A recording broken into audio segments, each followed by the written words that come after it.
Soma dusome Bibiliya twunguke byinshi ni buri munsi ku Kibabi TV, aho tuzajya dusoma igice cyo muri Bibiliya. Reka dusome twunguke ubumenyi.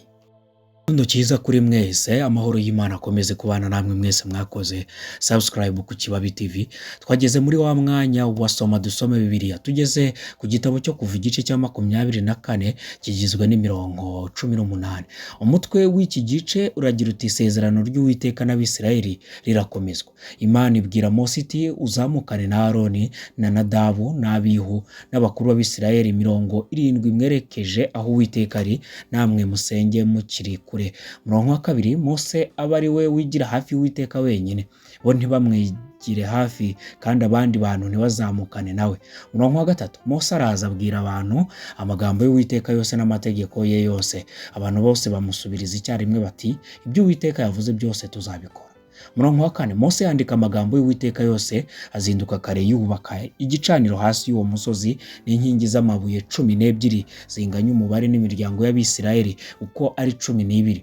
Murongo wa gatanu, atuma abasore bo muri Bisirayeli batambira Uwiteka ibitambo byoswa n'inka z'ibitambo by'uko bari amahoro. Murongo wa gatandatu, Mose agabanya amaraso mu bice bibiri bingana, kimwe gisuka mu nzabyi ikindi akimisha ku gicaniro. Murongo wa karindwi, yenda igitabo cy'isezerano agisomera abantu, baramubwira bati ibyo Uwiteka yavuze byose tuzabikora kandi tuzamwumvira. Murongo wa munani, Mose yenda ayo maraso ayamisha ku bantu, arababwira ati ngaya amaraso y'isezerano Uwiteka asezeranye namwe nk'uko ayo magambo yose ari. Murongo wa 9, maze Mose azamukana na Aroni na Nadabu n'Abihu n'abakuru b'Abisirayeli 70.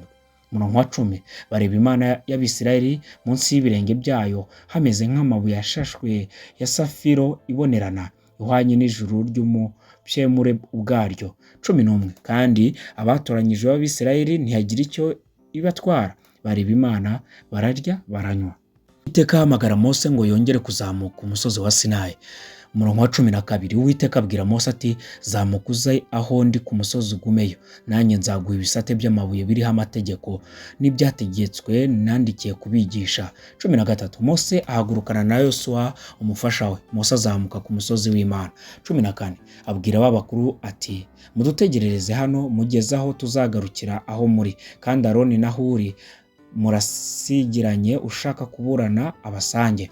15, Mose azamuka kuri uwo musozi, cya gicu kirabubundikira. 16, ubwiza burabagirana bw'Uwiteka buguma ku musozi wa Sinayi, igicu kiwubundikira iminsi 6.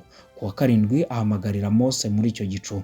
17, mu maso y'Abisirayeli ishusho y'ubwiza bw'Uwiteka yameraga nk'umuriro ukongora ku mutwe w'uwo musozi. 18, Mose ajya imbere muri icyo gicu, azamuka kuri uwo musozi awumaraho iminsi 40 n'amajoro 40. Iki cyari igice cyo kuva igice cya 24 cyari kigizwe n'imirongo 18. Reka tubabwire ngo reka dushyire imbere gukiranuka, mugire umunsi mwiza.